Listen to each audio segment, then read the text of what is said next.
Hey, welcome to Steve McGrath's Basscraft. So at the moment I'm working through this book, Reading in Bassclef by Jim Stinnett. And I kind of have a different outlook on the whole reading music thing. I didn't learn how to do it only till the last few years properly. And I don't think I'm ever going to be like a high level reader and be the guy that just gets the gigs where you get sheets thrown in front of you and then you can just read them straight away. But I still get a lot out of like practicing it. So I start every practice session by doing like 15 minutes of reading, and for me I'm finding that it really is good for my inner pulse, because I only read with a metronome on, and if I have to turn the metronome down really slow to be able to read a piece, I'll do that. But I never will really read without having the metronome on, and that kind of makes me like understand the subdivisions in a bar of music and really strengthens my internal rhythm. So I would advise everyone kind of get stuck into some reading, and as Jim Stinnett used to say, the most important thing for learning how to read is to have good material. And I think this book is excellent to start off with. I've had a few reading books and they get way too challenging way too quickly, so this one is not really that hard at all. So, and it also improves your technique no end with a good book like this, because it makes you move into the right hand position depending on what is written down. So yeah, you're learning, your inner pulse is getting stronger and your technique is getting better, as well as all the other stuff that comes with being able to read. So yeah, if you don't read, think about getting into it. It's really fun, and I also find it really mindful, because your mind can't really wander if you have a metronome on and you're concentrating on reading the music and chunking, as they call it. That's when you read the first bar and you remember it and you move on to the next bar. So yeah, it actually is kind of mindful. I know that word gets thrown around a lot these days, but that's my 2 cents on it anyway. So yeah, today's guest is Anthony Muthurajah. He's a Sri Lankan born multi-instrumentalist, but he's best known as a bass player, and that's probably thanks to his YouTube channel, where he explores advanced concepts of jazz really when it comes to playing electric bass.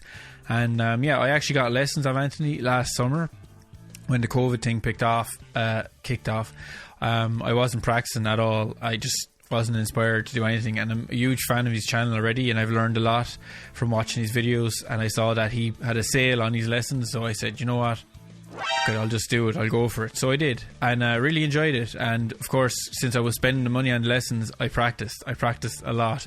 So it's kind of like being a teenager again, because I used to pay for my own lessons when I was a teenager, and I practiced then too, because I was like, I'm paying for this, I'm going to get use out of it. So it was brilliant, very advanced stuff we worked on, and it was definitely challenging for me, and I was a bit some of it went over my head, but when I rewatched the lessons, I was recording them all, it kind of sunk in. So yeah, it was great to chat to Anthony again, and we chatted about his style of teaching and where he's going with his career. He was kind of doing a lot of gigs. He's currently based in Dubai, but now he's leaning more into being an educator, and he just released his second solo album, Perennial, where he plays all the instruments, so be sure to check that out. I'm going to put all of Anthony's links in the description, and as usual, don't forget to like, share, subscribe, all that stuff. Actually, you don't have to subscribe straight away. If this is your first time checking out the channel, just give me a like, and come back next week if you like it, and give me the old sub whenever you feel like it. Of course, I've got the new tees in the Basscraft shop, so just follow the link, pick one up. It's a really cool P-Bass schematic t-shirt, and see you in a minute. Cool, man. So it's great to see you again. Good. Been a while since we chatted. Yeah, been a minute. Yeah, I was walking my dog yesterday, and I was listening to your album. The new album, Perennial. Really cool. Oh, thanks, man. Yeah. It's kind of funny, like when you listen, just our listening habits have changed, because I listened to the first single when I watched it. You put up a video there last week, and I enjoyed it, but it didn't sink in. And then when I went and for the walk with the dog, I really got into that same song that I watched the video of. But when I was just listening, and that was all I was doing, just doing one task at a time, no distractions apart from maybe picking up the dog's shit or whatever. It was like class. Like, yeah, I was loving it. I really liked the track Transition, where it's kind of like it's like a duet. Is that two basses duetting together? Is that what that track is? Yeah, it's two basses, and initially it was just supposed to be one bass, and I was supposed to do a solo just in that sense. But I thought it would be nice to just kind of bring in the second bass to play solos and then back off, So yeah, that's two basses. Yep. It's cool. I found a weird thing happened. I was like, listening to that track, first time listening to it, so obviously I didn't know what was in it, and I could hear like other music or something in the background, and I was like, that's weird. Is it a sample or is it a speech? And I went on for ages, like, and then I realised there was some kid cycling along beside me with a boombox around his neck, and whatever he was listening to was coming into my earphones. But I didn't stop him to ask, but it actually worked really well with your music. Right, well, that's a miracle. So how did the process of the album go? Like, was it a few years recording it, or did you just get stuck in and do it over a short space of time? Well, I got stuck in and did it. I mean, from recording until mastering, it took just about 3 weeks. And I mean, the music was ready for the longest time, but I tend to record my scratch tracks all out, so it's pretty much the tracks for what it is, and then I finally sit down for the final recording process where I'm going to just go at it, get the sounds right, and then I prefer to do that, because if I let it drag over time, first of all, I might change my mind about something like my bass tone or the snare or small details like that, so I don't give that space. So I try to do it in a short amount of time. Yeah, it has a very live kind of sound to it. There's some real nice kind of bits that probably wouldn't have happened if you didn't do it that way. Like if you were overthinking it. There's some, and it's you playing on all the instruments. Is it guitar, bass, everything?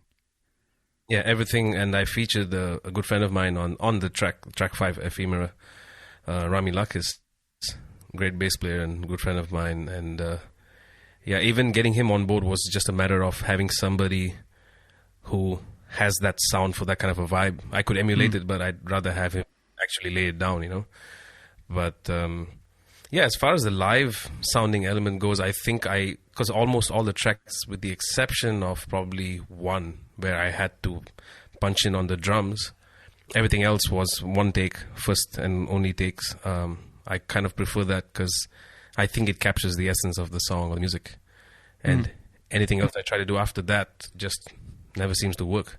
Cool. So it was a pretty enjoyable process. You weren't freaking out over parts. You just did it and tried to forget about them.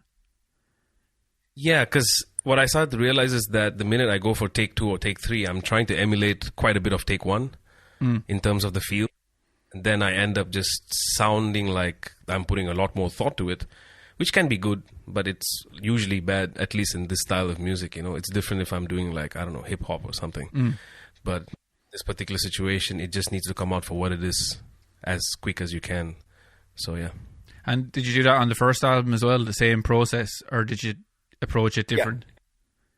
Yeah, the first album was extremely literal. Everything was one take. I didn't punch in anywhere. So if I screwed up, I would just start all over again. And I almost did that this time, but with that one particular song, I was just like, you know what, I'm just going to punch in, because whatever I did prior to the screw up, I like it. So that was the first time I ever did that, because usually that's not my vibe, to punch in, although it's very convenient. But yeah, that's the same thing I did with the first record, but I think I refined the process with the second, because there was a lot of mistakes I made with the first, a lot of things I didn't get right from the production side, which I fixed with the second record. So yeah, it only gets better over time. Yeah. And was that kind of part of you maturing as a musician, that you're able to just let stuff go and not just be really obsessed with getting them perfect, or when you were younger, would you have been trying to get that perfect take? Like, when I think, when I think of perfection in the context of recording, I could look at it as just everything being spot on versus everything being just so immaculate in terms of accuracy, like 16th note down to the T. But a lot of the ways that I played on this particular record was very loose, and it was tight when it had to be, which is something I probably wouldn't have agreed with 2 or 3 years ago. So there is a good level of growth in that sense, where I'm able to just let certain things be the way they are. If there are supposed to be 8 notes and the 8th one didn't pop out, that's okay. It's fine, because if I start to try to push that, make everything sound even, then I'm just, I don't know. I think it defeats the purpose of playing an instrument, because I think that live element of one thing being louder than the other, or a screw up, or, a good reference for me is Steve Gadd on Aja, where he accidentally hits the floor tom rim. And there were a lot of cats who transcribed that, and they were just like, man, I wonder what he was thinking when he went for that. So deep. And then he just said, I didn't make the tom, and I made the rim, and it stayed on the record, So that put a lot of perspective, saying, you know what, as long as you do everything else right with the right intentions, the outcome is always going to be pleasant. Yeah. Yeah, and I'd say you probably found, since you were playing all the instruments, when you just did one take of, say, the drums, then when the bass came around, you didn't have to think about where will I leave space or play a lot more on the bass, because that decision had been made already. Is that what happened, kind of? Yeah, because usually what I do is I track everything and then the drums at the end for the scratch tracks. And then I redo the guitar, bass, and the keys to the scratch drums. And then I get rid of the scratch drums, and then the final process starts with me recording the final drums. So even when I do that, I would be playing to the scratch tracks, but I play probably 10 or 20 tiers above the scratch tracks. And then when I sit down to record bass, the similar process starts to happen. So with every instrument I record, I keep bumping it up. And as the last pieces come together, it just kind of forms a good mesh of a sound, So that's why in certain tunes, I wanted the drums to be as explosive as possible, and in some just kind of take the back seat, But then where the back seat is taken by the drums, the bass comes in the front. So that kind of a chemistry, really, which I enjoy having with other musicians. But ever since I decided to make records this way, I've developed it this way, So yeah, it helps make good choices basically by doing it this way, for me at least. It's class though, and you don't have any bother splitting your brain between drums, guitar, keys, bass. It's just kind of natural to you. Yeah, I think the important thing is, it's like what we've spoken about this before, I've spoken about with many people, is that aside from technique, the main difference between guitar and bass is just function and technique. But the actual content of music is universal, So if you are able to get your hands around it on a technical level, on a fundamental level, you should be able to get by, So that's something I always kept in mind, so that, every time I pick up the guitar, the bass completely becomes detached from my mind and my thought process. So even that is evolving over time. So yeah, it's a fun process. And speaking of music being kind of universal thing, where your bass beginnings wouldn't have been in traditional Western music, I was reading you started playing in church at an early age, so. And what kind of stuff would you be playing, and what instrument? So my first instrument was drums, and in church we played a lot of contemporary gospel music.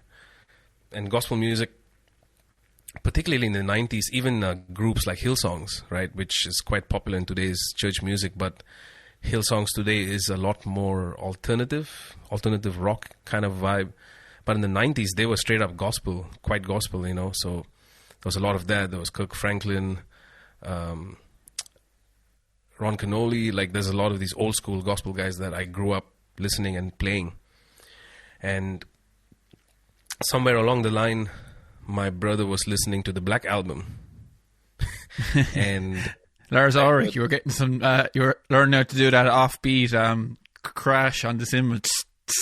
Yeah, that kind of stuff. But the thing is, even though I started playing drums, the guitar was what I really wanted to play. So I had a guitar at home, and then I heard the intro to Wherever I May Roam, and I was just like, I like that, And then I ended up studying the whole record, and then I just got into straight up guitar, but purely Metallica, a lot of thrash, quite a bit of Pantera. And I think that is, if people pay close attention to the way I play, I think it's pretty evident that's where I come from, that old school metal. Because I always tell the people, to play metal, man, if you have no soul, there's just no way you're going to make it. If you don't really put your heart and soul and gut into it, it's just not going to work, you know. And then you look at the more contemporary jazz cats who've got everything down but that. And that's why, even with some of my students who are learning jazz soloing and stuff like that, I'm like, hey, why don't you learn the solo till nothing else matters, you know? It's a simple 8-bar solo-ish. But man, it's such a good school of feel and blues and vibe. So, yeah, I started with that in church. However, in parallel, in school, I studied in an Indian international school out here in the Middle East. And I think I was about 7 when I had to sign up to study Indian classical music, Carnatic music. And in that, I was doing voice, which was fun but difficult. So I couldn't appreciate it then as a kid, because it's super intense, you know. Is that conical? Is it that kind of spoken rhythm thing? Yeah, I mean, there's that you study ragas, you study your scales, you know, the sarigama, pada, nisas, konakol as well. Konakol is just one element of rhythm within a whole world of elements in Carnatic music. And so studying that as a kid, it was hard, but I think a lot of it indirectly rubbed off on me and has been a main driving force in terms of rhythm in my music, you know. So I tend to put together ideas just based on how I hear something, but then at the end of it, I'm like, oh, I'm left with a section of 2116. But that was never the thought process, for instance, you know. So it was these 3 things. It was the Indian classical music, gospel, and then heavy metal. That's what I kind of grew up with and juggled with up until I went to music college. And then people are like, hey, Jacko, weather report. I'm like, what is this? I never heard of this, you know. And then I watched Tinta and I was just like, whoa, that is so cool, you know. Yeah, well, you never would have heard anyone else playing the bass like that before you heard weather report. It's so different. Yeah, exactly. Bass players, as far as I'm concerned, for me were, you know, Cliff Burton, Ryan Martini from Mudvayne. I love him. And what's his face from Korn? Fieldy. You know, I love.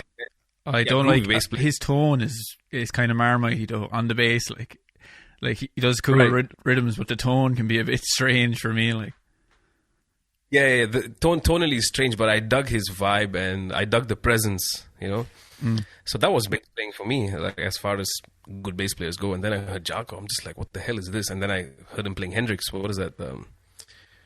What's that song? Third stone from the sun. Third rock from the sun, is it? Third stone from the sun. Yeah. And I heard that, I was just like, and then when he just goes nuts with the overdrive, I was just like, hey, I dig this guy because he's got soul. Feels quite metal. Yeah, there's soul and there's a bit of this edgy, on the edge, crumbly, just so much vibe to it. And then I got into Jacko heavily, and that's when I started playing bass. And through that, I got into Weather Report. And eventually from there, I started to just look into that fusion era, you know, and then I got into Return to Forever for a bit. And then Mahavishnu Orchestra, you know. And then through that, I started checking out, you know, Jonas Hellberg and a whole bunch of other bass players. So it started to open up my mind because I started to realize why I dug heavy metal and gospel music for that matter is because there's so much emotions to it. It's bound by emotions primarily. And when I heard like this fusion of jazz and then eventually starting to get into like more straight ahead stuff and Coltrane and all that, I started to hear that wall of sound that I was hearing on Cowboys from Hell from Pantera, for instance, but just sonically different, expressed differently, but still coming at you the same way, you know. So that's why I started to resonate with jazz and then eventually other styles of music within that idiom. But it was never because I was in music college and that's the thing to do, you know, because a lot of guys, fortunately, go into college and they're like, yeah, I'm in college and I was told I need to learn jazz harmony. And I'm like, who told you that? It's not a rule. You could study it for the sake of studying it to, you know, get your papers, but it doesn't have to define your music. It doesn't have to define you musically. So, yeah, again, everything was based off of emotions, and then whatever else happened after that was just me taking it a step further to try to further study it or understand it. Yeah. I was listening to your album. There's some that track we were talking about kind of sounded like the Liquid Tension Experiment. Did you ever hear that band? It's like Dream Theater. Yeah. So your influences, the metal stuff is still coming out, even though you're kind of have been doing the jazz thing for the last good few years. Like, yeah, it's because Liquid Tension Experiment, and then there's there's a couple of Dream Theater albums that till date I kind of know it inside out. One is Train of Thought, which I think they released in 2003. And the other one was the last one with Portnoy. I'm a big Portnoy nut. I love Portnoy. What I love about him is his ability to just make everything flow with his vibe. Like, you listen to Dance of Eternity, no one's going to sit and figure out 128 time signature changes. But the way he just laid things out was just like, yeah, it's just that. He made it feel simple. So... yeah, in terms of the influences of the metal music, as far as I'm concerned, it's definitely there for those who have the ear to pick it out. That track is quite evident because there's no melody. It's just a bunch of riffs, a couple of sections. And honestly, I could even throw in a breakdown there somewhere and make it work, Halftime, make it really heavy. Yeah, really heavy. Bring in a fourth guitar, I don't know, with a low F sharp or something. Honestly, after putting out that song, I even was just looking up online. I might eventually buy an 8-string guitar just for this heck of trying it out and experimenting, What gauge is on an 8-string? Is it like almost like a bass when you get to the top string? In how thick the string is, like it's like a bass A string, if I'm not mistaken. That's how thick it would get. And of course, getting strings for that and all is going to be tricky. But as I was working on this record, I started going through I have this timely Meshuggah trip that I go through, where I just only listen to them. And specifically with their new guitar player, Perennial. I was just astonished when I saw a video of him playing through a Pat Metheny tune, and I was just like, wow, okay. I dig the versatility, But then you look at the choices these people make. It's like, you could play a gazillion notes if you wanted to, but then one track has like 3-4 notes, but it grooves like nobody's business. And they're able to just say so much by saying so little. So I think I'm slowly heading in that direction where I like that approach, where I can say a lot without having to say much. And then try to really infuse that into a more improv situation, So one thing that's quite different on this record as opposed to the first is that there's not too many melodies. There's not a lot of flying melodies for sure. Very simple stuff, very vocal melodies. And that's about it. But there's a lot of hooks. And the hook, the way I come up with them is purely based off of riffs, If I think of a Meshuggah track or Metallica or Megadeth even, like... there's just hooks. You play a couple of notes of that opening riff, everybody knows what song it is, and everybody's ready to rock out, So that vibe, I think, is definitely starting to become more evident in the way I'm writing too. So, and it's something I'm quite open to, and I really dig. Yeah. Is releasing the album something that really drives you? Because we'll get on to your like education and your YouTube channel and all that stuff, but is that like one of your main things that gets you up in the morning and kind of gives you some kind of drive, releasing your own music? Yeah, I think it's, for me, obviously it's not about making money because you make... You must have made like 0.007 cent from my stream when I was walking the dog. So it's like, there's no financial goal here. In fact, if you want your music to reach out even further, you're just going to put in more money than you're going to make. That's the reality of it. But for me, I think ultimately it's just a culmination of my growth and journey in music. That's why I do it. And I'm very, very passionate and driven to keep doing it because I just realized putting out album number 1 was a great feeling, but putting out 2 was a greater feeling because it's so hard to follow up on something you've already done once, especially when it's original music, So when I put it out, it's like, okay, it's giving me more purpose and more ideas, in fact, for the next record. and what kind of a direction I want to go in, and how am I going to do it this time differently, or maybe I'm going to have more guest musicians, you know. I have this idea of having a record with a different bass player on every track, guys that I like and admire in today's era, and write to them to bring out their maximum, you know. So it's just inspiring a whole bunch of ideas. But on the flip side, one of the things that really drives me to put out original music is also that I really want to put my money where my mouth is as far as what I educate people on. You know, when people ask me and they're trying to understand something like metric modulation, rhythmically speaking. Now, I did not write that track with that in mind. I had a riff and I was just like, hey, I could just change the groove. And that's exactly what I did. And that is metric modulation, fundamentally speaking. So it's not about trying to prove a point, but I want people to understand that whatever I share and talk about are things that I have exercised or continue to exercise till date. It's not just me trying to add to the countless videos that's already there on YouTube for bass education or anything like that. But yeah, I just feel like if anybody puts their mind to it, they don't only have to do one thing. You could teach, you could write, you could produce, you know, you could do a whole array of things. And for me, I think these are the two places where I find my biggest strengths. It's teaching and writing music. And I also love to work with other people to write or to produce, arrange, but I don't do that as often as I would like to. But I think if I go down that road, it can get messy for the stuff I do for myself. But yeah, a simple answer would be, yeah, it just drives me more and more to put out more and to write more, just to sit and write. And it's funny because people ask me, man, you don't have any financial returns. How are you even motivated to write? And that's when it just hit me. I'm like, you know, actually, besides the expense of mixing and mastering, putting out albums, it doesn't cost anything. No, if you're doing everything yourself, definitely not. Like, if you're exactly, for me, it doesn't cost a thing. And my second record was done entirely right where I'm sitting, you know, and I mixed it myself too. So I saved a lot, but I sat down with mixing and I started practicing mixing on like all kinds of random projects I could think of and find through the whole of 2020, because I already made up my mind, hey, this next record, I got to mix it.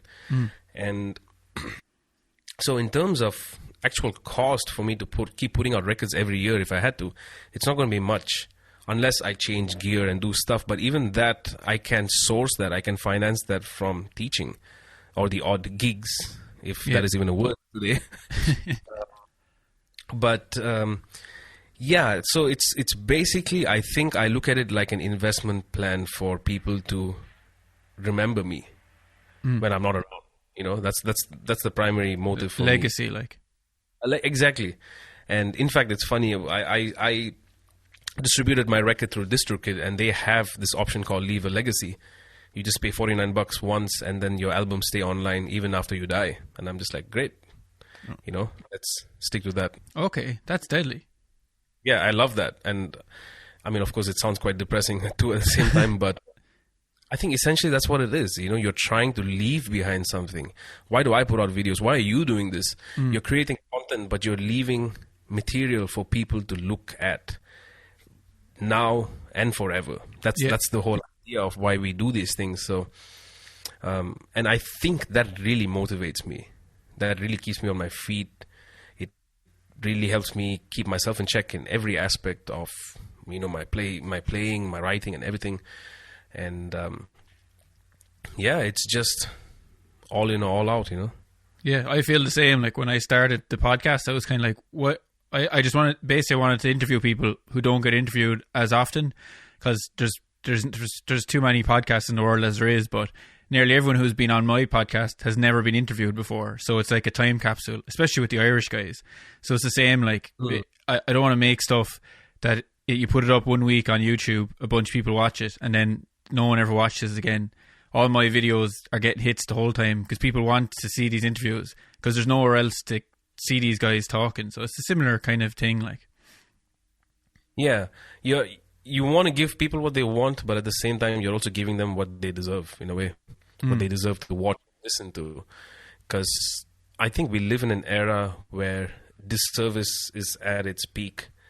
You know, you could, I mean, not to name anybody, but you could sign up for lessons elsewhere, or you could subscribe to a creator and stuff like that. But what are you actually gaining at the end of the day? What do you actually learn? What would inspire you from just exposing yourself to watching a video or listening to a track or something, you know? So I think, because even when you mentioned your ideas before you started the podcast, and I was just like, hey, that's a good one, because not only because you're exposing people who just nobody would be able to find anything about in terms of what they have done or what they have do, who they are, but it sets you apart in terms of the content you make, you know? So that, I mean, and again, it's not like to label somebody and say this is that guy, this is the podcast guy, and this is the slap bass guy, but there's a little more depth to it than that, you know? So it's like it's something I really appreciate and support. So yeah, good on you, man. Well, yeah, before I started the podcast, I was kind of at a loss at the start of 2020, and I did lessons with you, like, so you put up like an ad you were doing, like, I think this was the start of the whole COVID thing, and we were all kind of confused, and you were like, I need a lot of students, I've got no gigs, and I was like, I need to do, like, push the bass playing forward, so I got lessons with you, and really enjoyed the lessons, like, and you definitely do practice what you preach, like, you were getting your ideas across, but it was kind of, you know, it was high stuff, like with the harmony and the rhythm. And is that you've kind of taken a direction now with your career? Well, the gigs are gone anyway, so you're kind of forced to. Your teaching is your main thing now, and then you're doing gigs and the writing. Is that where you're going with it?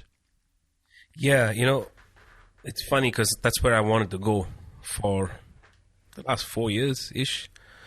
I wanted to be in a position where I'm teaching primarily and then playing just because I want to play. However, it's hard because if you were to financially equate it, let's say out here in Dubai, if I want to make $600, I could do one gig, or I can teach a bunch of lessons, which might not be in a single day, but probably spread through the week. So it's like on that front, in terms of math, that's why people lean towards gigging if they can, because you could earn more. But that market has always been so volatile, and COVID made it such a reality in terms of what it truly is. It's just unstable. That's what it is. So I was always prepared mentally and psychologically, emotionally, even physically, to just let go of gigging and teach. And I enjoy teaching, so I was thinking, why not? So 2020 gave me that opportunity to really explore it. And I remember towards the end of 2020, there were these jazz gigs that were happening here. They called me to play 5 weekends, and I kid you not, the second weekend I was already bored. Good gig though. Yeah. Good cat, good music, standards and stuff, but I did it once. I don't want to do it again. You know, that's what started running in my mind. I was just like, yeah, but the money is great. I'm like, yeah, but how much money do I really need? Yeah. You know? So this whole thing taught me to really understand and manage my finances. Something as simple as that. You know, like, it's always good to have extra cash. No one's going to say no.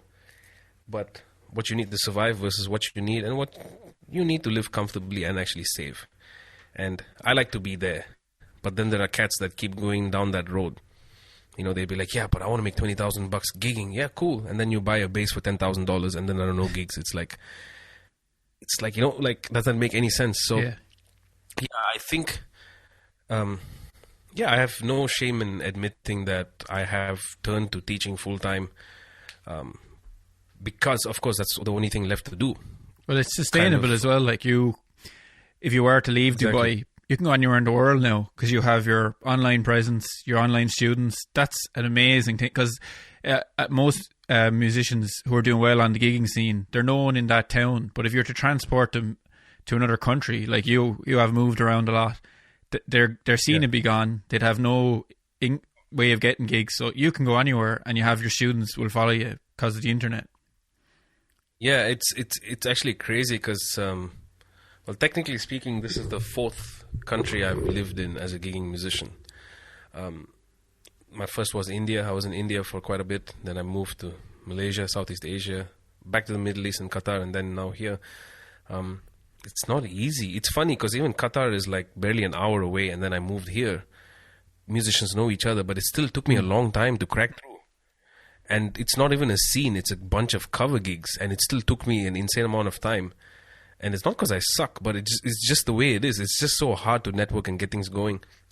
But the interesting thing is also that because of being active online as an educator or whatever it is that I do, it just helps me put little spots on the map that I'm able to even put together gigs if I need to.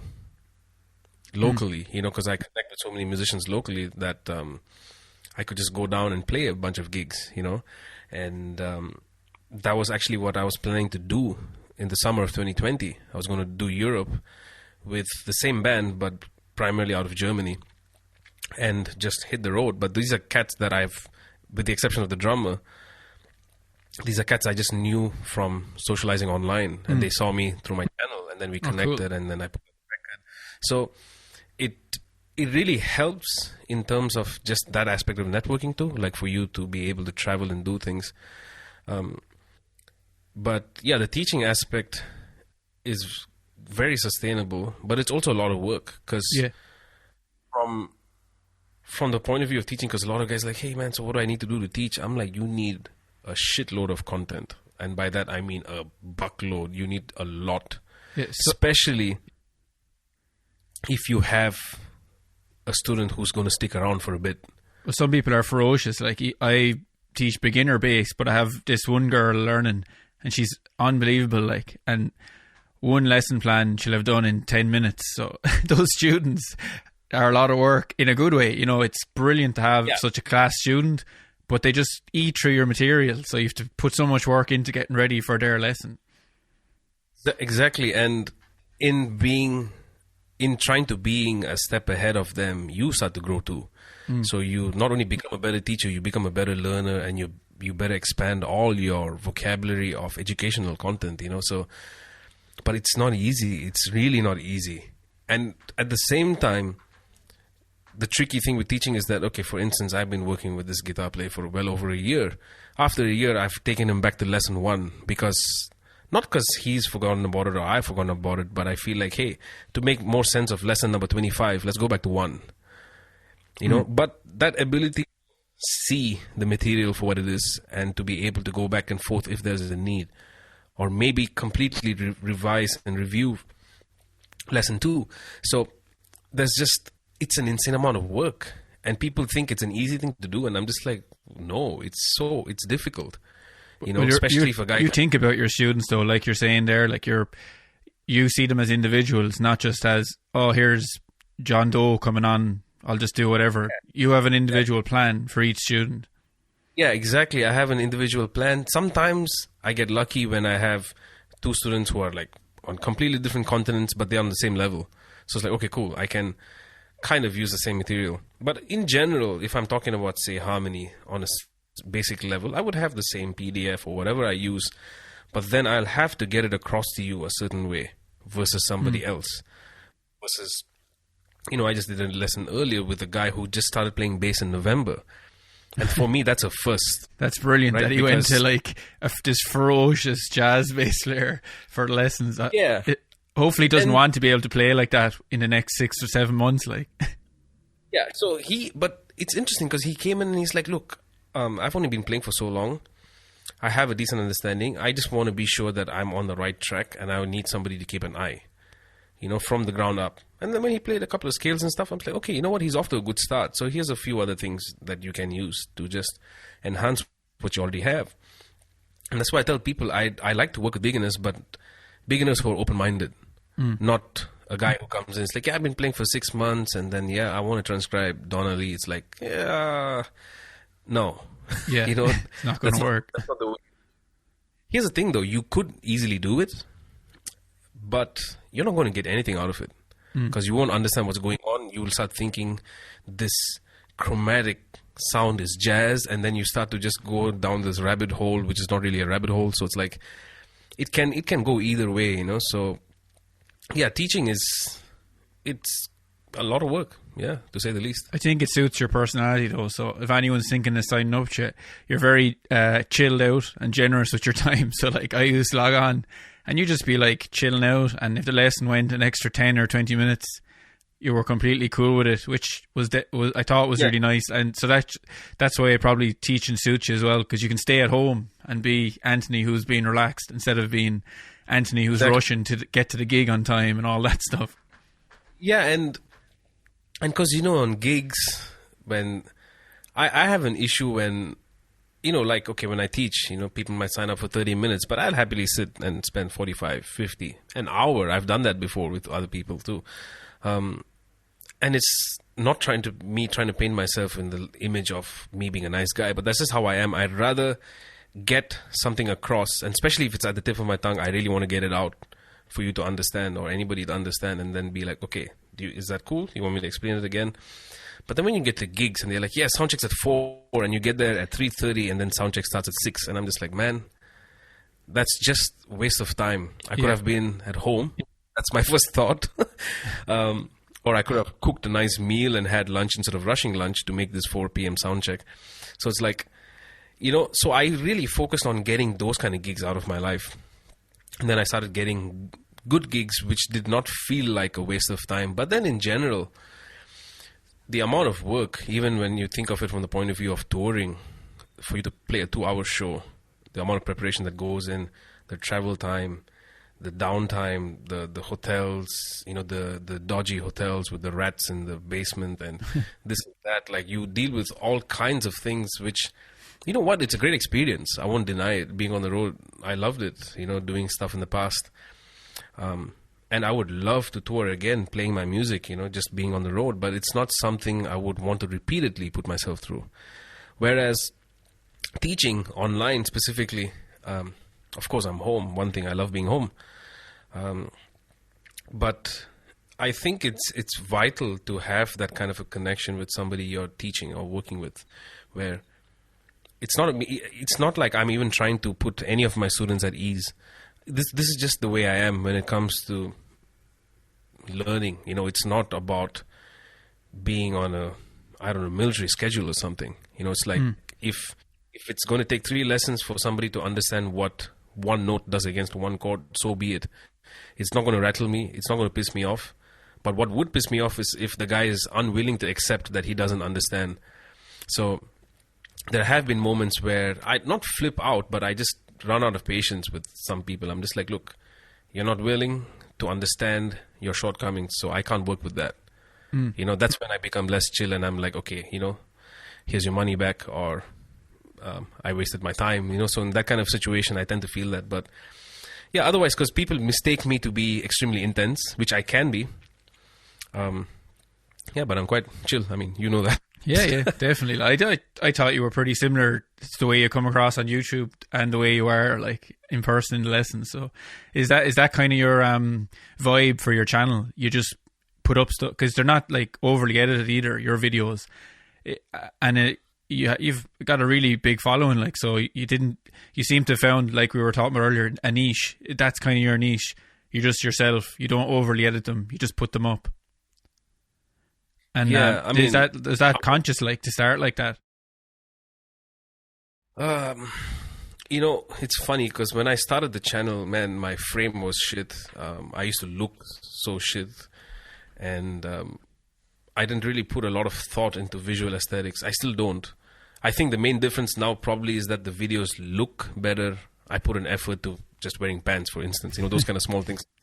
I've done lessons in the past where I'm like, it's like I even look at it, I'm like, what am I even wearing? But I think that adds to my vibe, because I don't want somebody to come into my channel and feel like I'm trying to be domineering, because you feel that with a lot of channels where I could take a simple idea or concept and I can explain it to you in the simplest way possible, or I can take you for a big run, which ensures that at the end of the day, I know more than you do, you know, which could be true, but that is not how you teach. That is not how you try to get somebody encouraged to practice or shed. Because when you think about it, it's like a lot of the content on my channel is usually generally pretty advanced concepts. That's what I talk about a lot. And from the students that come and study with me privately through the channel, majority of them are between beginner to intermediate players, actually. A lot of them don't understand polychords and stuff, but just from watching my videos, they're able to understand these things without it hurting their minds or heads or making them feel inferior, you know. So I started to notice that about a year and a half into the channel, into me running the channel, that this vibe where I just make everyone feel at ease is what I need to maintain. And that is also probably why my channel hasn't grown the way it could have grown. Because in 4 years to have 30,000, 31,000 subscribers is not a lot in comparison to a lot of other channels. It is good though, in fairness, because they're like, like into it. You know, I'd say it's a community more than just followers. So that's what matters. Like. Exactly. It builds a community, but it also builds a community with the right mindset of people. Because at the end of the day, if somebody can sit through a video of me saying why you possibly suck at bass, but not by telling you suck, but saying, hey, look, you need to evaluate yourself. If you started off on the wrong foot, you're going to end up on the wrong foot. You just can't, there's no stopping that. Unless you correct it at the very beginning or somewhere halfway down the road, you know. So, I think it took me a while to accept that this is my vibe in terms of production of videos and stuff, because, you know, I have a lot of friends and family members would be like, hey, but, you know, it could look a lot better, it could do this. And I'm like, I get it, you know, which basically means edited, very well presented, an intro, an outro, and this and that. I mean, I tend to do some jokes or a face zoom frame, which at the moment when I'm editing, I'm like, yeah, I just feel like doing that for fun. Yeah, I'm the same. I'm trying to find my niche as well. Like, well, I do like doing the editing, but I don't like spending 3 days making a video either. Like, so most of the stuff you kind of do when you're editing just for the crack. It's not as if you put forethought into it. Like, yeah, it's not like you're working with a template. Yeah, you know, like the last lesson I put up where I spoke about practicing smart versus hard. I was literally just sitting and practicing, and I was just like, you know what, I'm going to shoot. And then I just set up my camera here because I don't want to move, you know? So like these kind of small things, like it just helps maintain the chill vibe, and it makes people feel comfortable, makes them cozy, that they could approach me or they can just spend time on the channel and be aware, okay, I might not, like as a viewer of the channel, I don't know a lot that I thought I knew, but hey, you know what? It is possible for me to know. Because predominantly speaking, I am predominantly self-taught. Yes, I went to college, but I did not understand shit. Even the way music education is presented in college is presented in such a way that this is the absolute. Whatever you do, whatever you did, doesn't matter. This is the one and only way. So, yeah, because, you know, it's funny because I asked most of my students, I was like, hey, what do you think about the channel, or what do you just think about my vibe in general? And this is the most common response I got was, it's obvious I might know a lot, but I never put myself on a pedestal and say, you know, that is the way, and then have a nice big whiteboard and all. Like, no, I can't do that. Even if I tried to, I just can't, because it completely fights my personality, you know? So, yeah, I think it took me a while to accept that as my niche. But then small things, you know, getting good video lights or trying to set up my frame a little better, dress a little better for the videos, shoot well. But still, despite doing that, they're not heavily edited. You know, you could hear me breathe sometimes. You know, it's like, it's just as raw as I can keep it, because I want people to feel comfortable more than intimidated by music. Yeah. I'm just smiling because when I started doing mine, my girlfriend was texting me going mad. She was like, the stadia in the video I was wearing had these shoes that were tied together with duct tape, masking tape, like had them all wrapped up, but they were really comfortable. And I was wearing the sweatpants and everything. I was like, but who cares what I look like? I'm playing the bass. But I think people actually do care if you're wearing like shoes that are falling apart. Maybe it distracts from what you're trying to say. Like, yeah, it's like I remember watching this one video on my channel that I put up, I think about 3 years ago. I was talking about pentatonic scales, like the way Chick Corea uses it. And I'm wearing this, I don't know what the hell, you could see my chest hair from a mile away, and I'm just like, disco. I'm amazed there are views. And I had a big ass beard. And You had a coloured beard, hair. a dime bag kind of thing for a while. Yeah, Was that period? Yeah. I was actually about to go for purple, and I'm so glad I did not. And I'm glad people still stuck around despite me doing all those things.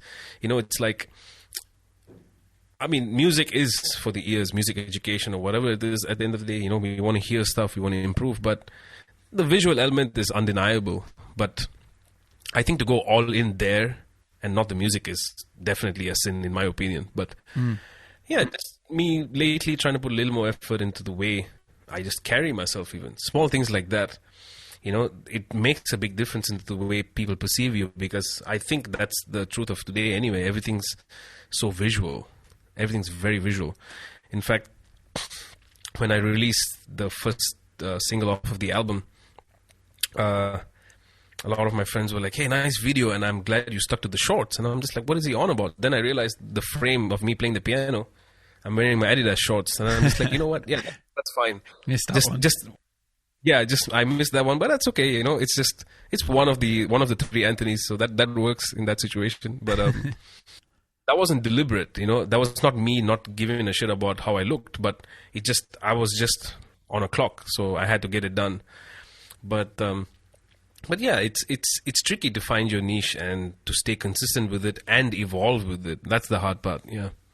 You're into like the fitness area. You're wearing your kind of Nike. Well, you were saying that your gym got cancelled today or something. But is that a new thing in your life, the fitness, or have you always tried to maintain your fitness as a musician as well, like as physically? And it kind of ties into being a musician.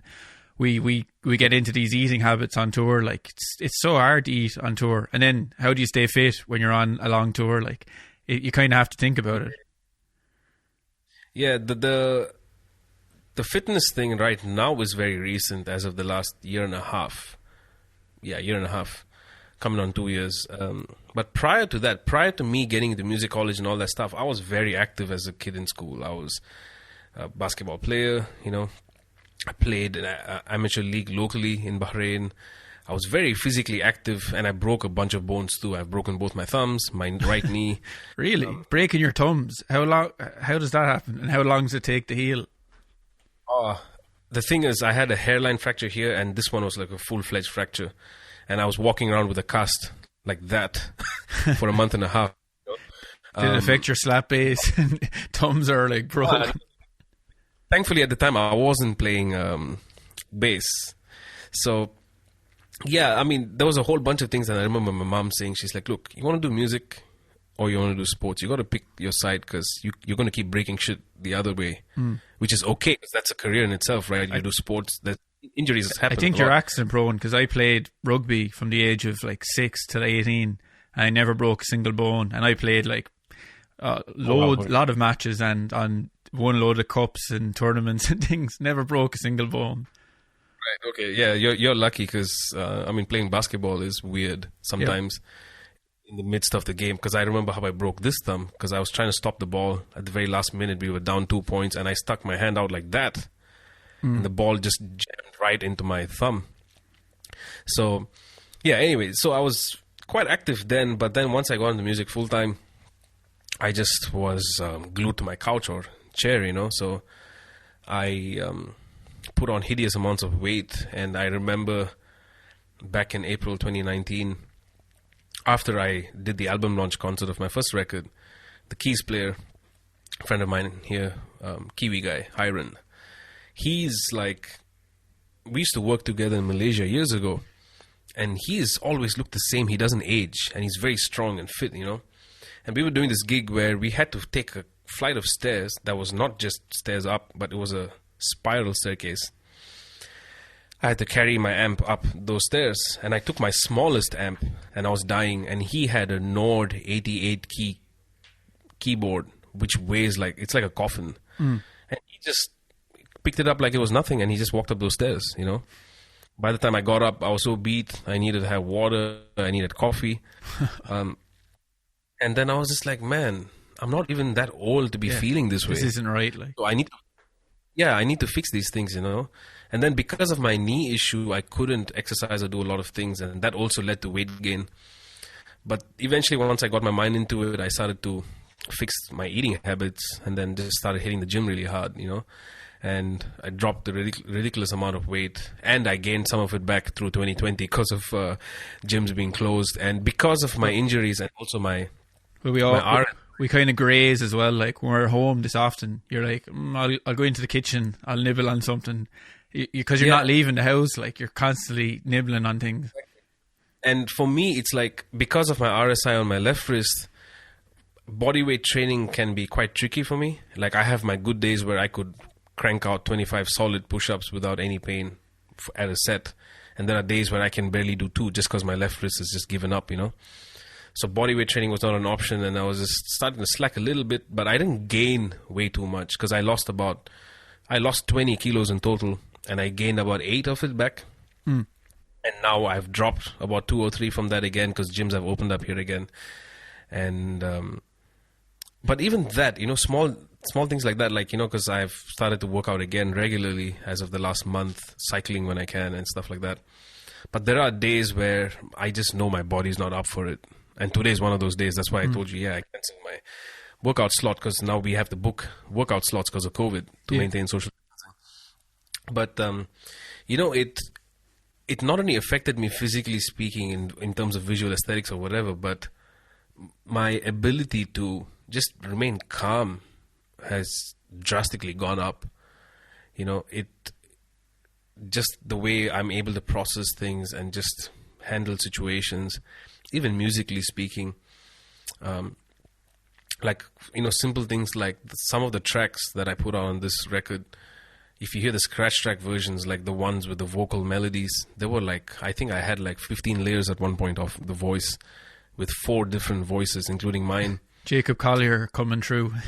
Yeah, exactly. I would just went all out, but I did that only because it's always easy to scale down once you have added everything, But the old me would not have given that the chance, because it's like in the back of my head, I knew I want to use one voice, but I want to hear what it sounds like if I add more to it. So just to be able to evaluate, understand, and make a choice, I feel like the amount of physical activity one has in terms of exercise and maintaining a good lifestyle in that sense plays a huge role just about everything, My bass playing improved. I had to fix a lot of my things, technically speaking, because my bass before was almost like a piano because of my belly. It would stick out like that. So it was so easy to play because I could just look at my fretboard at any time. And as my tummy started to shrink, it was just like, oh shit, I had to kind of fix my right hand. That's crazy. I never would have thought that would affect but obviously it will, different. You physically couldn't have the bass straight. Yeah, because the angle, and because I always keep the bass to my right side. So I remember doing the first few gigs, I'm just like, man, this is weird because the bass is a little down, and now I have to just evaluate and make small adjustments happen. Just my overall stamina for playing, especially drums, it improved drastically. Because before, if I played 3 sets of 45 minutes, I could do it, but I would feel it at the end of the night. Especially at one of my favorite gigs in town here is I used to play with a bunch of guys actually from Ireland. We used to play McGettigans.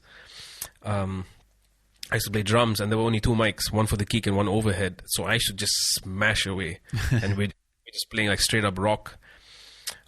If I did that gig a year before, I would have died. I would have blisters and whatnot. But just being stronger physically allows me to muscle out things without any of the consequences of being sore the next day, So it definitely benefited my technique a lot across the board, and my ability to just process things a little more calm, because that was one of my biggest issues in the past.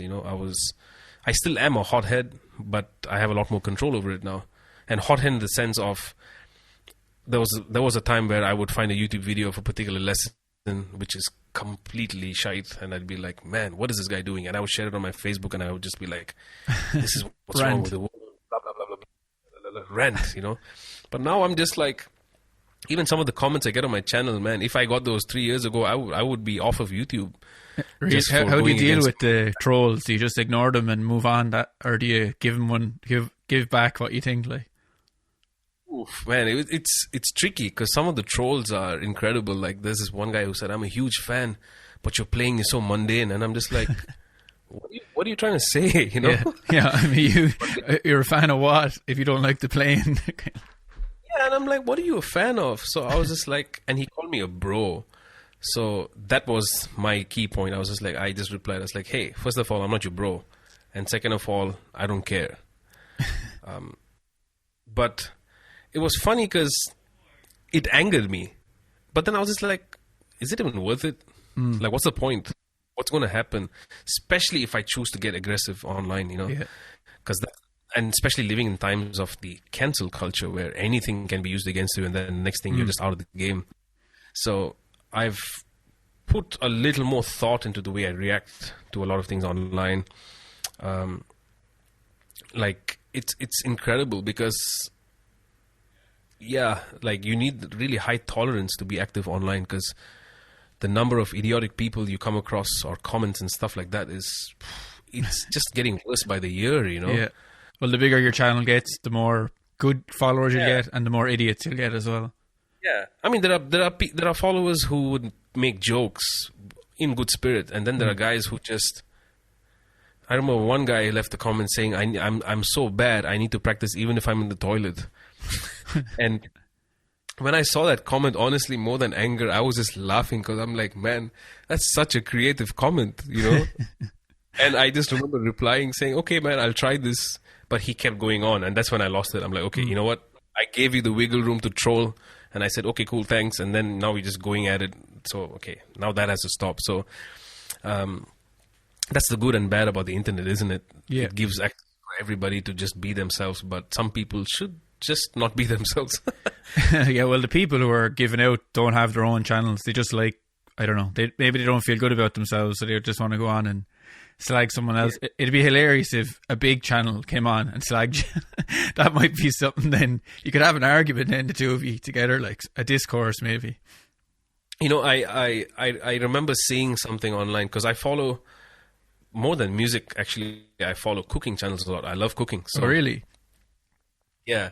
So there is two guys in particular. I remember one guy did a reaction video to the other guy's video on oven-baked crispy French fries.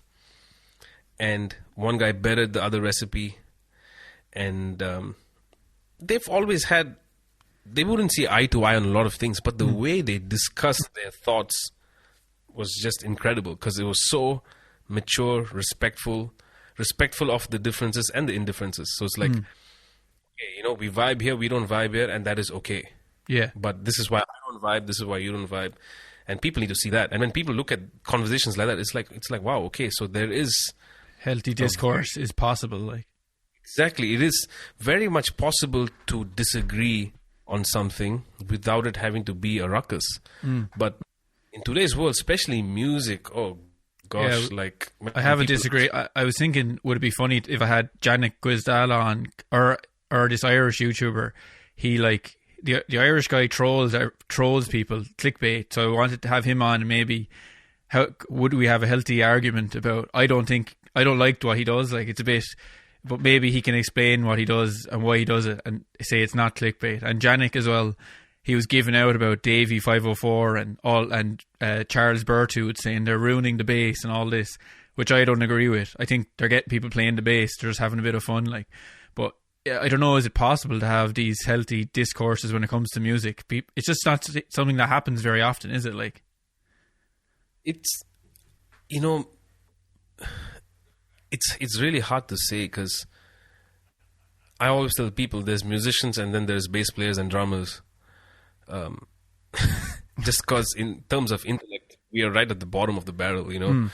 Which is ironic because we make the band.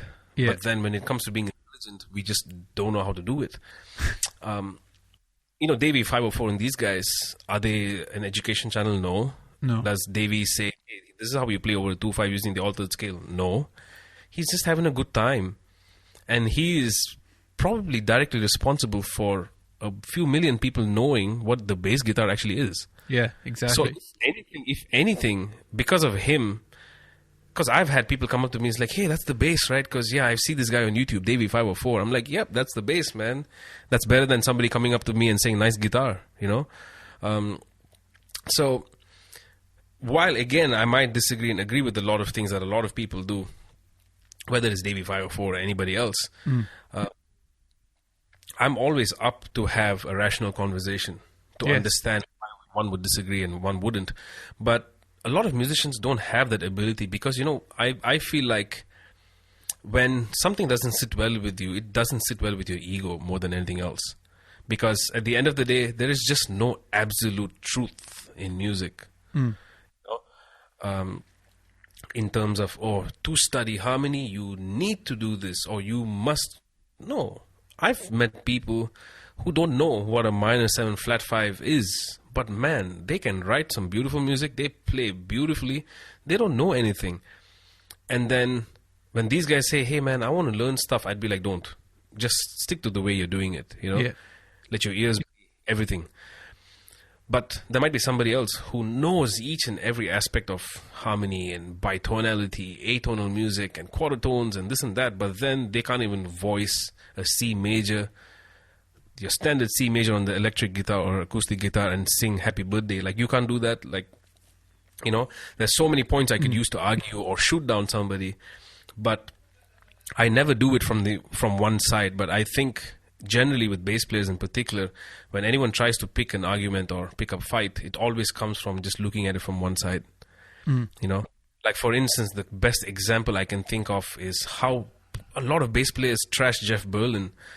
Okay, and some of his comments have kind of triggered people, I suppose, is the word that they use these days. He's definitely he's tickled a lot of people the wrong way. In a lot That's a polite way of putting it. Tickled, yeah.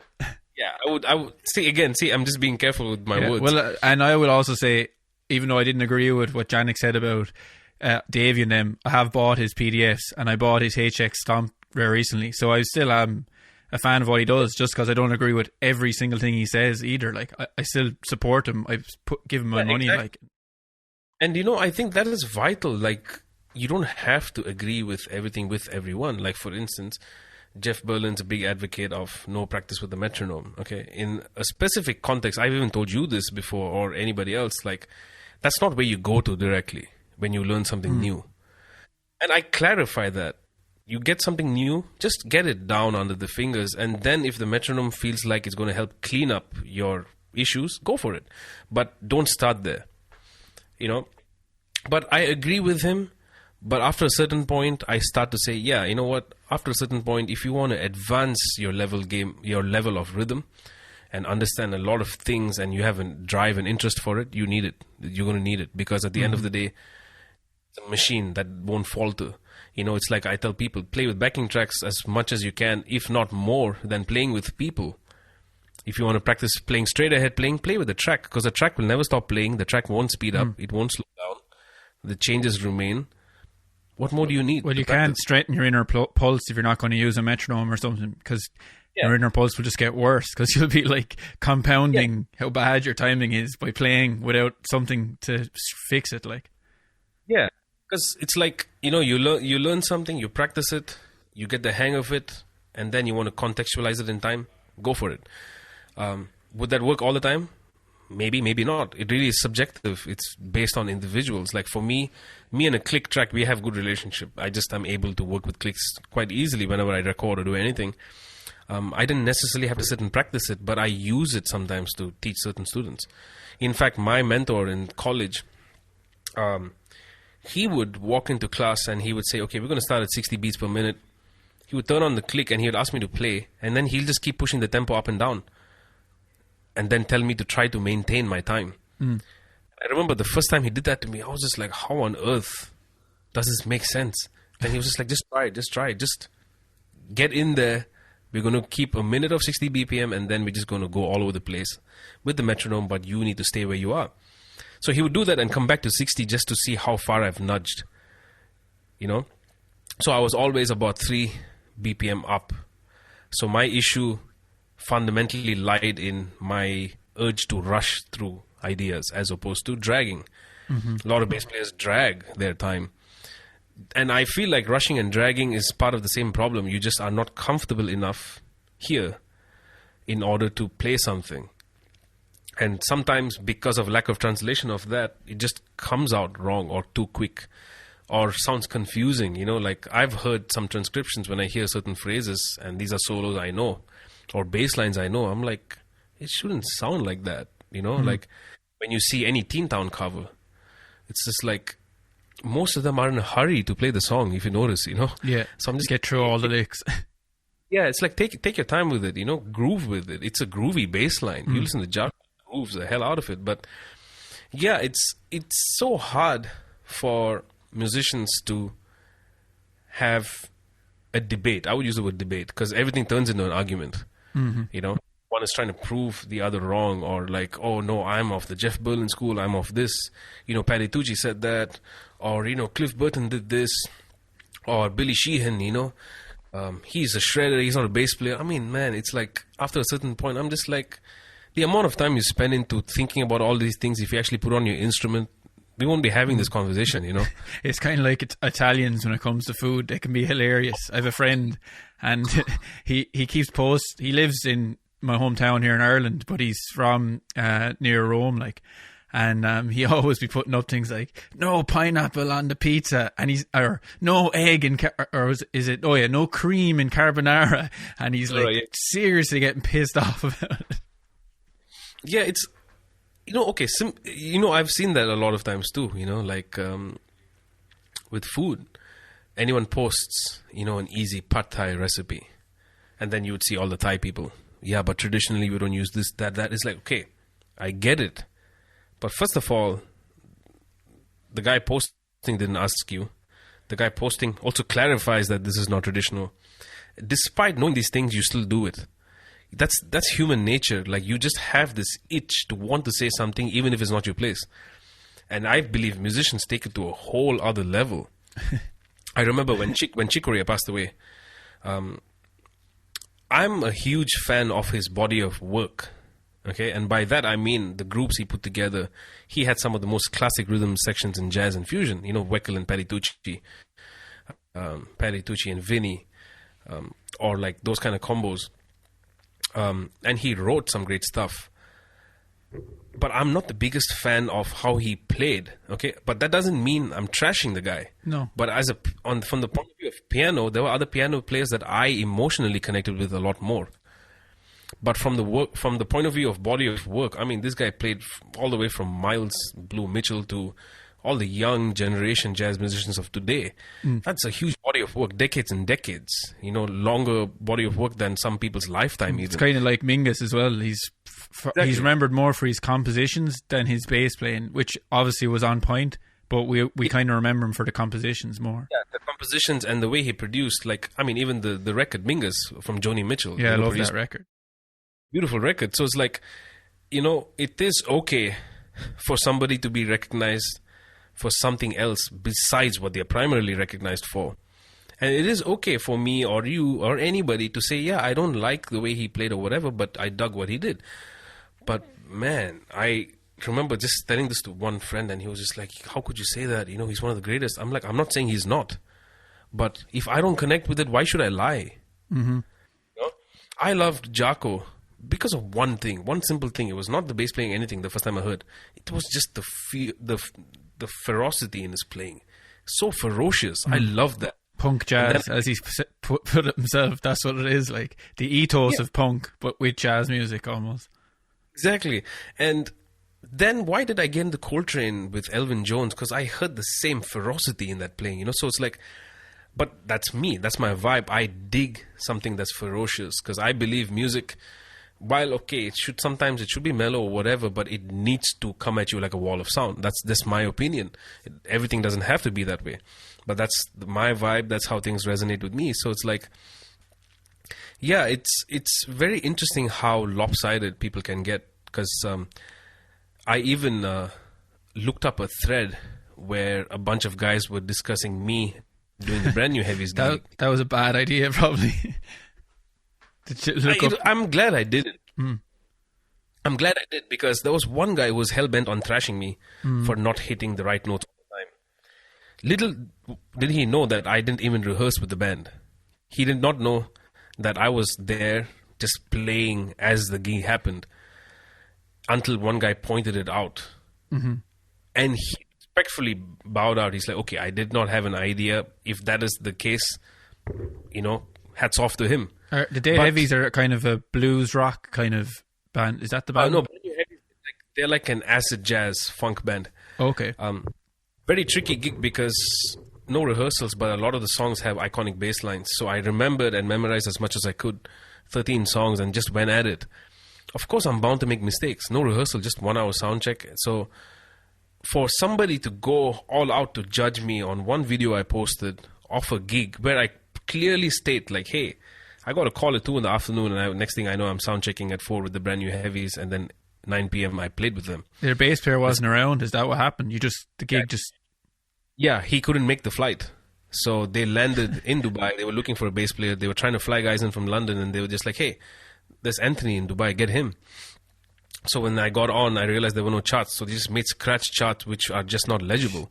But it just worked, whatever it was. Yeah. And I just gave it my all. Because at the end of the day, I realized, you know what, there's no way I can nail this, but I can at least nail the energy. And that's exactly what I did. And I guaranteed them that. I said, I will give you your vibe. I'll give you your groove.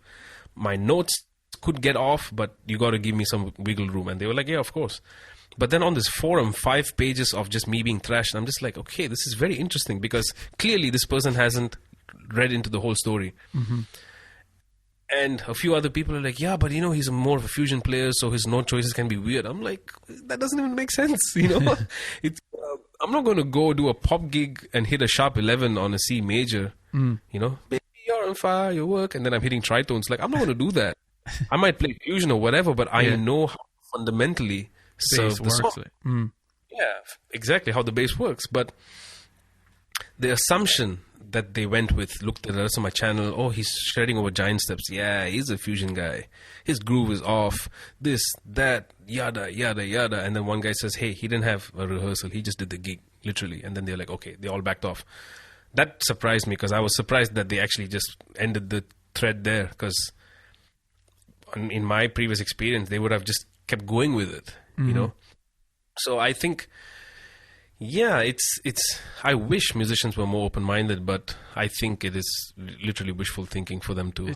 Where are we like that? It's weird. Like it's not like it's politics or something. You can be on both sides of the fence. You can love jazz music and pop music or any. There's the spectrum. You can listen to the whole spectrum of music, and that's quite normal. Like it's strange that we're like that. Yeah, I think you know what I would. If I had to pick on something, I think it would be the culture of how everything requires a label these days in terms of he's a that guy, he's a this guy. This dude does that, she does this. Because you look at old interviews of how, like even say Jaco, when he did the modern electric bass video and he's talking about bass players that have influenced them. The names, the record names or the radio hits that he picks out, they're so diverse. Because I think back then, people just didn't have the time to sit and compartmentalize this as being that or, Rocco. I mean, Rocco Prestia, rest his soul. I mean, the guy played a gazillion notes on every song, but not even once anyone said he overplayed. Yeah. But you try to pull that off now on a funk gig, people be like, man, you got to play the bass, bro. You got to play to the kick, bro. It's like, but there's a whole era. The Motown era is an era of bass playing at a peak in terms of overplaying. It's filling in all the gaps in that type of bass playing. There is space left, but it's completely different to what is happening these days. Yeah, it's very completely the space left in those days is like it's for you to hear it if it's there or not. If you don't hear it, okay. If you hear it, great. You can still work with it. You try to apply that today. People just say, "Oh, you overplay, or you don't have a good pocket. You feel the urge to play more because you are not comfortable playing less."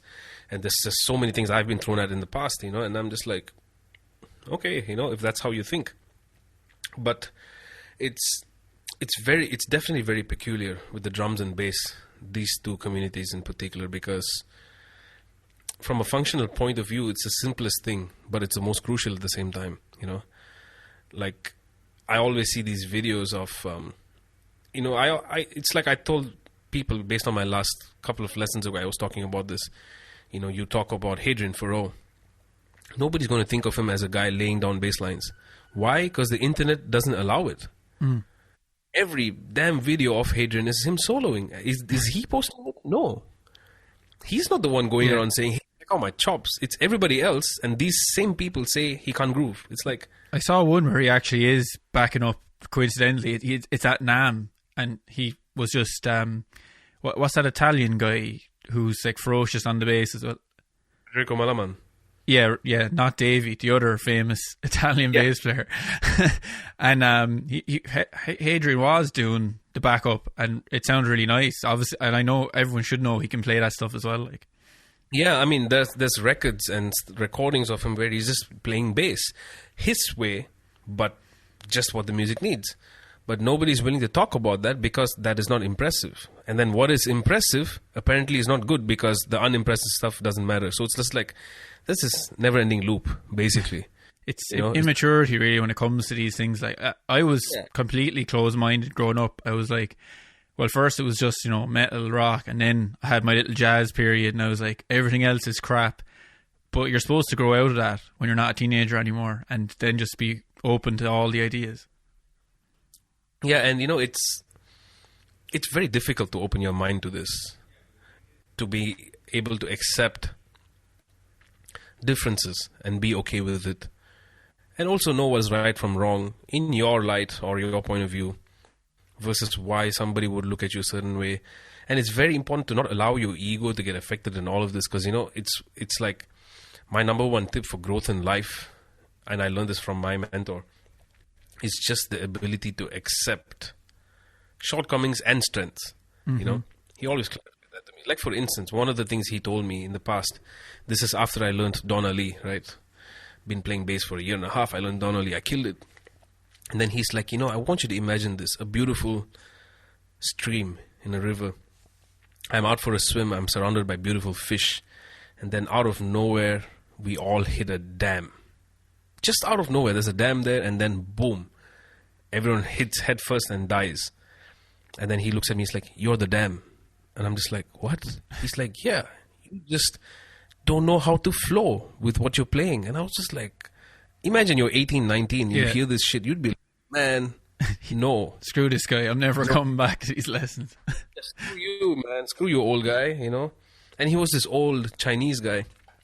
So he's got this very, Kung Fu Master-esque kind of energy, the way he said it to me. I was just like, man, it hurt so bad to hear those words. But then he gave me a solution. He's like, hey, I want you to record alongside Jaco, and then listen to it with that. When I did that, that's when I was just like, oh, right, okay. Everything was down. My technique, my execution, my rhythm, my time feel, even the note choices. But just the way it all came together was not coming together. And he knew me. He knows the kind of person I am, that if he told me, yeah, it's not coming together, I'd be like, oh, yeah, okay, whatever. But he just knew how to hit me, how to really tickle the right spot of my ego to get me to go do the work. Now, that's me. If I try pulling this stunt with all my other students, it's not going to work. Probably most of them will leave because we're all sensitive, right? At the end of the day, we're all emotional beings. So because of him, I learned to understand that sometimes you need to be aggressive. Sometimes you can't. Sometimes it's best not to say a thing and let anyone else figure it out for themselves. So it's like, it's a constant learning curve, which I think is never ending, not just in music, but in life too, So I guess ultimately musicians are just, if human beings are emotional, musicians take that to the next level. Yeah, well, it's the nature of it, isn't it? It's like the vocation we chose. Like we live and die by our music, Well, let's talk about basses, Anthony, because I want to get on to some bass talk before we finish up. You're well known for playing a white square jazz, and you get asked a lot of questions about this because you do these really cool Q&As on Instagram. You should save them actually and put them up for people to look at after, because you get asked a lot of questions, but I'd say a lot of them are just, what is the square bass? have you modded it and all this stuff. And now you're playing this other bass, a 5-string, which I don't know anything about. So could you tell us a bit about your famous white square and how it originated? Oh, he's going for it. There she is. Yeah. And then your new bass, which I don't even know the name, the brand or anything. So here comes the new bass. So the shape, it's funny, I never thought I'd see Anthony play a bass that looked comfortable on him apart from his white square, but this one is your style. It's awesome. I love the shape. Yeah, it's definitely suits my vibe a lot, and that was the idea behind building it anyway, because I wanted a 5 that worked with my hands and my sound overall. But this is built by Tom Marciu from France. I hope you can see. Is it his shape, or did you make the shape? No, it's his shape. It's one of his standard model shapes, a single cut. And then, just went with the different wood combination here. A mahogany top and maple body, which is kind of the opposite of what a lot of these basses usually have. And then the mahogany neck as well, and maple fingerboard. So it kind of has, by default, quite a bright sound to it. But not the harsh kind where you hear the strings, and the mids are quite balanced. It's passive, is it? I see it only has one knob and a little toggle switch. Oh, it has other stuff. I can't see the rest of the things now. Yeah, that's the volume, that's the pickup switch, tone knob, and then this is the volume for the piezo. So I have a piezo here as well. And why didn't you go active? You're not into that sound? I'm not into active basses. I don't like the way I sound with them. I feel like I'm unable to control it, especially when I'm recording, because I like to record as clean as I can. So I just have one little preamp here, and then that's it, DI right into my interface. So that's how I recorded the bass on the record, So I feel like with active basses, there's a little too much to work with, a little too boomy for my taste. I mean, I know some of my favorite bass players, actually most of them play active basses, so it's like it works for them, but for me, it just didn't feel comfortable. Yeah. So yeah, this was a long time in the making, and hard to step away from your famous white square, like, considering it sounds awesome. And I'm a geek, so I know it's a stock. I'll tell them what it is, because you're sick of telling people. It's a stock square, but he replaced the bridge. I think that's right. Yep, that is exactly right. This is the Leak One Badass, the original 3-screw bridge, which is not standard on jazz basses, because usually you would have 5. So yeah, when I got this installed, we actually had to cut out that portion of the bass and take it out and replace it. But everything is stock. I don't even know what these pickups are. But it's funny, because I actually borrowed this from a friend of mine, a good friend of mine, a guitar player. It was never going back after you got your hands on it. Yeah, because it's funny, because I took this to one lesson, and my mentor was like, yeah, you got to stick with that bass. There's something about it. And I was just like, and at that time I had a Fodera Metroline 5. Jesus, that's some price of a bass, like anything with Fodera on it. Sorry, not Fodera, Sadowski, my bad. Oh, okay. Still a nice high-end bass, though. Exactly. I had a Sadowski Metroline 5, and then I had Yamaha JM2, the John Myung, D-fretted. Then I started playing this, but I also switched to this because of my injury, so I had to stop playing extended range for a bit. So, yeah, I started using this bass, and I just fell in love with it, and I still love it. I didn't use it on all the tracks on the new record. I used it on about 3 of them, maybe. But I only did that because those few songs that I used it on, I heard the jazz bass sound a lot more than anything else. And the other tunes, I needed the low B. I needed a few characteristics that I could get out of this bass. So that's the idea behind even having the second bass.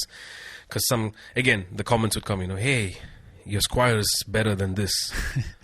Or this sounds different. My favorite one is, this sounds different from the Squire. I'm like, yeah. It's a different bass. Different bass, and that's the idea. What's the point in having the second one that sounds identical to the first, So, yeah, these are my main basses. I think what I'm missing is a P. I definitely want to buy a P bass. I've got the Squire P. I got it in a charity shop. Where is it? Oh, it's here. It's actually right beside me. Right. Yeah, And, yeah. it's just put Seymour Duncan's in it. That's it, like, and love it. Absolutely awesome. Yeah, so I'm planning to pick up a Squire P as well, and then definitely a fretless, which I think I might actually end up building again with Tom. Mm-hmm. Probably the same specs as my. Did you do a lot of searching online till you found that guy in France? Because I never heard of him. So he actually found me on Facebook about 5 years ago, and when I looked up his brand, they're a small time company, which I dig because there's a lot of attention to detail, you know. And one of the first things I wanted was for him to take his time. I'm in no rush. And he built basses for Hadrian in the past and a few other French bass players. Those guys, you know, who are of the African origin, the Cameroonians, the Ghanaians who are in France, they have this particular sound, which I always dug. And then I found out he built basses for a few of them. So he reached out to me, we were talking. And at the time, I spent about 6 months just researching different kinds of wood. And that's when I came to the conclusion of maple and mahogany, which is quite a classic combination. But then I just flipped it around. So when I flipped it around, even he was just like, I'm not sure how's that going to work, you know, because he's never done it. And I said, just trust me on this, because I know what I'm going for in that regard. So once he was done and he tested it himself, he's like, okay, I get why you went for that, you know. So when I plugged it in, it was just perfect. It's just so very well balanced, very crisp. In fact, the track you mentioned, Transition, the chords, I was using the bridge pickup plus the piezo on that track. That's what gives it the woody sound. Yeah. It's not tone or highs. So the piezo really plays a huge role in making it feel warm, because, I mean, it is acoustic in nature. So, yeah, these are my two main basses, and hopefully I'll have a few more down the road. Yeah, no, well, you take your time, you know, get the ones you really like. Think about the fretless a lot. Will you stick with the 5 strings then when you're going forward now, or do you like to switch between the 5 and the 4?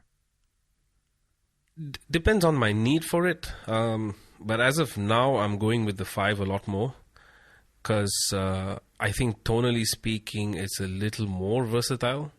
Because when I use the bridge pickup, it doesn't sound like a jazz bass, for instance. Or the neck pickup, it doesn't give a P emulation. It just sounds different. It's got a different character.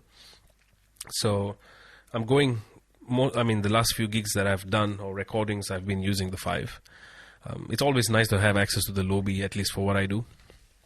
But yeah, the 4, I think I'm just going to leave it the way it is. I'm just going to let these strings stay on for as long as I can.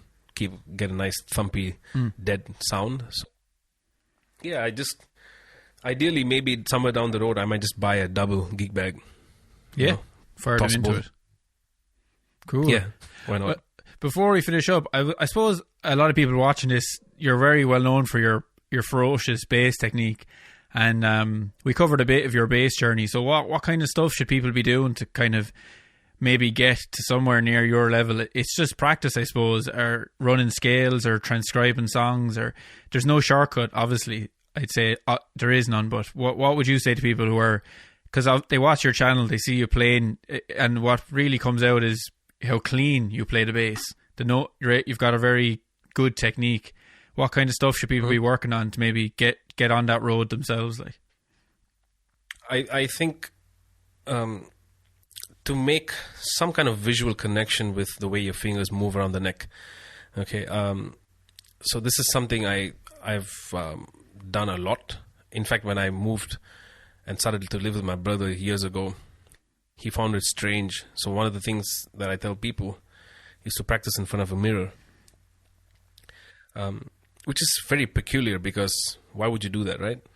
But the visual perspective you have from a reflection is far greater than what you look down into, because your fingers might look like they're moving pretty flowy and smoothly, but your reflection will tell you otherwise, you know. So for me, the number one trick is really learning to keep my hands on the instrument as much as possible. You know, it's just like what's his face with his punch, Bruce Lee, right? How are you going to get the most impact? Is it from me coming full force swinging, or just having that focus and attention as to where I'm going to hit you? So the same principle applies here, whether it's speed or clarity or whatever.